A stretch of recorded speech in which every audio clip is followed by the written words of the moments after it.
கேள்வி ஒன்றாக இருந்தாலும் பதில் எப்படியா இருக்கும், ஆளுக்கு ஏற்ற மாதிரி மாறுபடும். நேரில் வந்துட்டா என்ன பண்ணிடலாம், எல்லா கேள்வியும் கேட்டு தெளிவாக, அதுக்கு தான் சத் சங்கம். என்னுடைய நோக்கம் எல்லாம் மனிதர்கள் எல்லாம் மகிழ்ச்சியாக இருக்கணும், அவ்வளோதான். அப்போ தான் வாழ்கிறதுக்கான சந்தர்ப்பம் எனக்கு எச்சரிக்குது. நான் ஏதோ ஒன்று எதிர்பார்த்தேன், எனக்கு நடக்கலை.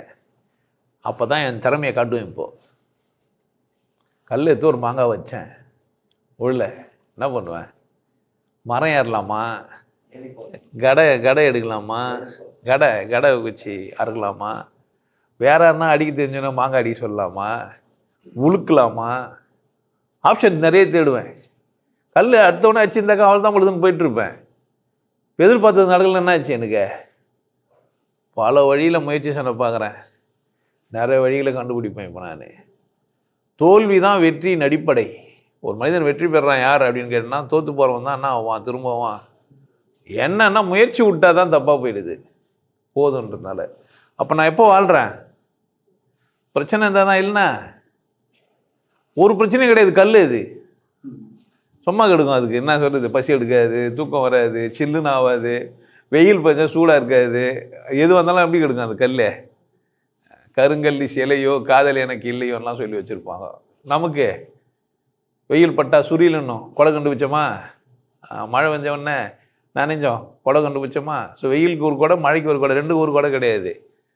ஆனால் ரெண்டுக்குமா ஒரு கொடையை வச்சுருக்குறோம் சமயத்தில். ஆனால் மழைக்கு வேறவும் வெயிலுக்கு வேறமோ. கால் நகம் வெட்டுறதுக்கு வேறு, கை நகம் வெட்டுறதுக்கு வேறு வச்சுக்கணும். நகம் வெட்டியவே சொல்கிறேன் நான். ஏன் கை நகத்தை விட கால் நகம் எப்படி இருக்கா? ஒரு முறை அந்த நகத்தை வெட்ட முடியாமல் நகில் கட்டு போகும்போது தான் என்ன பண்ணுவோம், ஓ இதுக்கு வேறு இதுக்கு வேறுன்னு கண்டுபிடிப்போம். எல்லாம் கண்டுபிடிச்சி வச்சுக்கிறாங்க. ஸோ அப்போ பிரச்சனைகள் நம்மள என்ன ஆகுது, எதிர்பார்த்து நடக்கலைன்னா இன்னொரு வழி தேடுறோம். எல்லாம் சரியாக போயிடுச்சேன்னா இன்னொரு பக்கமே தெரியாது. நிழல் நல்லதுன்னு எப்போ தெரியும், வெயிலில் போய் நடக்கும்போது தான், கால் சுடும்போது தான், செருப்பு இல்லாத போது தான். அதனால் பிரச்சனைகளுக்கெல்லாம் நன்றி சொல்லுங்கள். சரியான கணவன் சரியான மனைவி பெருசாக அவங்க வாழ்க்கையில் தத்துவம் எல்லாம் கண்டுபிடிக்க மாட்டாங்க. ஏன், தப்பு செஞ்சால் தான் தத்துவமே வருமா. அதனால தான் தப்பு செய்யண்டான்னு பாட்டு எழுதிக்கிறான். இல்லைன்னா வாழ்க்கையில் எல்லாம் ஸ்மூத்தாக போனால் என்ன ஆகுது, ஒன்றும் தெரியாது. பசி முடி கொடுக்குற சோறு பண்ணுற புள்ள பார்த்தா தடியாக இருக்கும், தடிமதாயிடும். பணக்காரனுக்கு புள்ளைய போடுறவங்க நிறைய பேர் பெரும்பாலும் பெருசாக இருக்க மாட்டாங்க. ஏன், பார்த்தாவே தெரியும், ஷேப்பே ஒரு மாதிரி இருக்கும். உட்காந்து சாப்பிட்டுனே இருப்பாங்க அவங்க, வேறு எதனா ஆர்வம். அப்போ வறுமை என்ன ஆக்குது, உங்களை வாழ வைக்கிது, வாணுன்ற எண்ணத்தை உருவாக்குது. இல்லைன்னா எப்படி இருப்பீங்க, புரியுதானே சொல்கிறேன். அதுக்கு நீ ஏழையாகவே இருங்கன்னு சொல்ல நான். எவ்வளவு தான் இருந்தாலும் ஏழை நினைக்கின்றேன் நான். எவ்வளோ வேணா இருக்கட்டும், என்ன வேணா நீங்கள் இன்னும் முன்னேறணும், இன்னும் நல்லா இருக்கணும், 4 பேர் 10 பேர் சோறு போடணும்.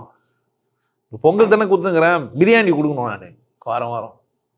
புரியுது என்ன சொல்லுது, மெனுவிலே போடணும். இந்த வாட்டி சிக்கனு, இந்த வாட்டி காடை, இந்த வாட்டி பீஃபு, இந்த வாட்டி மட்டன். புரியுது என்ன சொல்கிறேன்ட்டு. அந்த மாதிரி பண்ணலாம் தானே, வசதியாக வாழ கற்றுக்கோங்க. எதிர்பார்க்கறது நடக்கலன்னா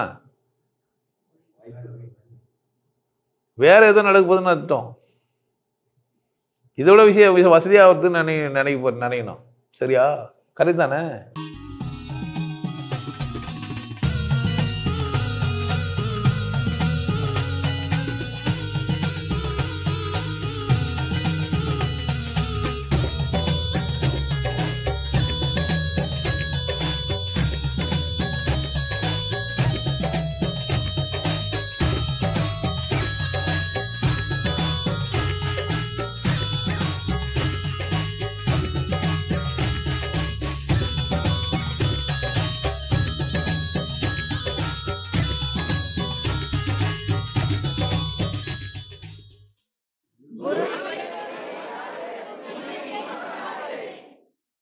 நல்லா இருங்க, சிறப்பாக இருங்க, கொண்டாட்டமாக இருங்க.